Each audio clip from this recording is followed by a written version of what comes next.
What happens when you take internet horror, psychological suspense, liminal spaces, and combine it with a low-budget Hollywood production led by a 20-year-old director? You get the movie Backrooms. This movie is a puzzler in every possible meaning of the word. Hey everyone, this is Chris Bolts and I'm coming in with my review of the movie Backrooms. But before I do get into the review, do make sure you like, share, subscribe, turn on those post notifications. All that stuff really does help me out. Now, Backrooms follows Clark, played by the estimable actor Chiwetel Ejiofor, a furniture store manager whose life is basically falling apart around him. His wife kicked him out of the house. He's stuck working what he considers a dead-end retail job despite believing he's meant to be an architect, and he feels like he's carrying the entire weight of his marriage while getting nothing in return. On top of all that, he's dealing with alcoholism and loneliness, and the only real outlet he has is his therapist, Mary, played by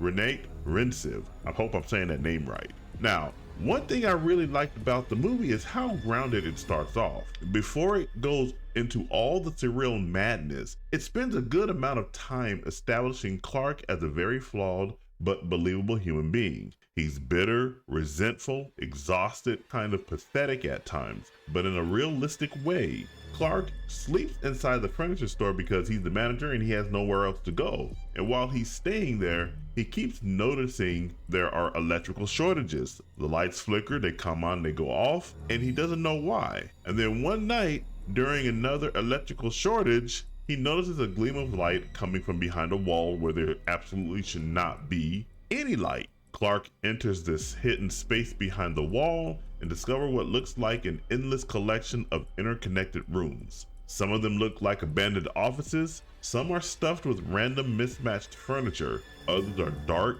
filthy, and filled with piles of clothes and garbage. Some hallways are incredibly narrow and claustrophobic, while others are gigantic open spaces. And this is where the movie becomes less of a traditional horror movie and more of a psychological suspense thriller. And I actually think calling Backrooms a horror movie is kind of misleading. There are jump scares and creepy moments, but the movie's real focus is on suspense and mystery. The entire time you're watching, you're trying to understand what these rooms mean, why they exist, whether they're real, whether they're symbolic, whether Clark is losing his mind. Well, he actually is losing his mind, but if it's tied to these rooms somehow. The film constantly throws visual clues at you without fully explaining them. Every room feels like it represents something: trauma, failure, isolation, addiction, regret. And I think that's where the movie succeeds the most. The atmosphere is fantastic. Kane Parsons absolutely nails the feeling of liminal horror. The rooms feel wrong in a way that's hard to describe. Even when nothing dangerous is happening, the environments themselves make you feel uncomfortable. There's this constant sense that reality itself is unstable. The cinematography deserves a lot of praise. The movie switches between traditional wide lens cinematography and this grainy VHS style camera aesthetic that fans of the original Backrooms internet content will instantly recognize, and fans of old horror movies like Blair Witch Project will also recognize. The transitions between those styles work really well. For a movie that reportedly only cost around $10 million, this thing looks way more expensive than it actually is. That's another reason why I think this movie is important. Backroom is yet another example proving that Hollywood does not need to spend $200 million to make something visually compelling and emotionally engaging.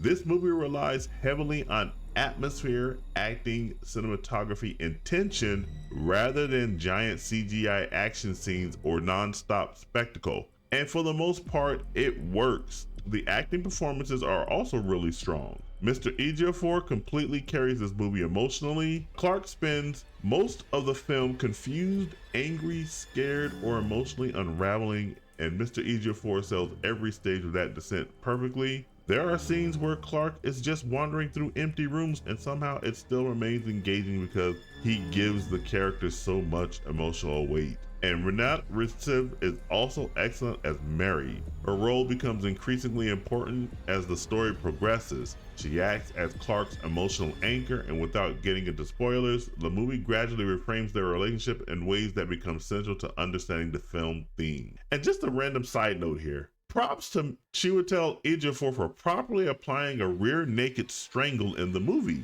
I was really impressed when I saw that. I saw the technique and I'm like, yeah, that's actually how you really do that. I know that sounds oddly specific, but Hollywood almost never gets these types of martial art moves right. So usually actors just kind of squeeze someone's necks randomly, but here he did it correctly. I have respect for that attention to detail. Now, unfortunately, this is also where I need to start talking about the movie's biggest issue, and that's the ambiguity. And look, I understand the ambiguity is intentional. I understand that Kane Parsons wants viewers to interpret the movie differently and come to their own conclusion. But I do think the movie eventually becomes a little too vague for its own good. By the end of the film, I wasn't sitting there amazed and blown away by trying to piece together hidden meanings. I was mostly sitting there confused. There's a fine line between thought-provoking and frustration, and I think Backrooms occasionally crosses into frustration. Some scenes drag longer than they need to. Certain symbolic moments feel intentionally obscure rather than naturally mysterious. And while I appreciate movies that trust the audience's intelligence,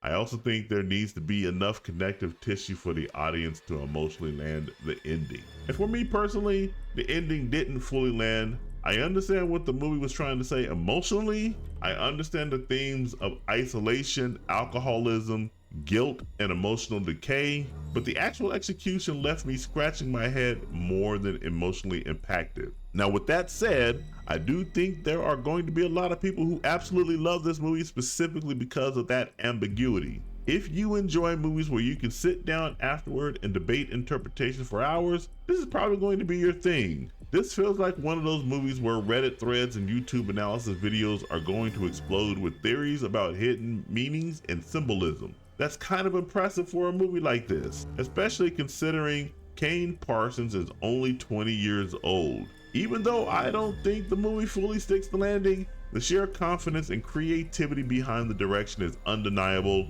and those are things that are needed in modern Hollywood. There are directors twice his age with 10 times the budget who don't show this level of visual imagination. So while I think Backrooms is flawed, I also think it's a very promising sign for Kane Parsons' future as a filmmaker. This feels like the work of someone who is experimenting, taking risks, and trying to make something memorable instead of just safe. And I respect that. Overall, I think Backrooms is definitely worth at least one viewing. If you love atmospheric suspense films, liminal horror, psychological memories, or thought-provoking movies that leave room for interpretation, you'll probably get a lot out of this one. You may even watch it for multiple times, but for me, one viewing is just enough. Still, for a relatively low-budget suspense thriller directed by a 20-year-old filmmaker, this is an impressive achievement. I'm giving Backrooms a 7 out of 10. It was a good shot by Kane Parsons, and I hope his next movie is even better.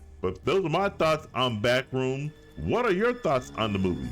Jump down in the comments and let me know what you guys think, and make sure you like, share, subscribe, turn on the post notifications. All that stuff really does help me out. And remember, this is Chris Bolt signing off, and I'll catch you guys in the next video. Take it easy.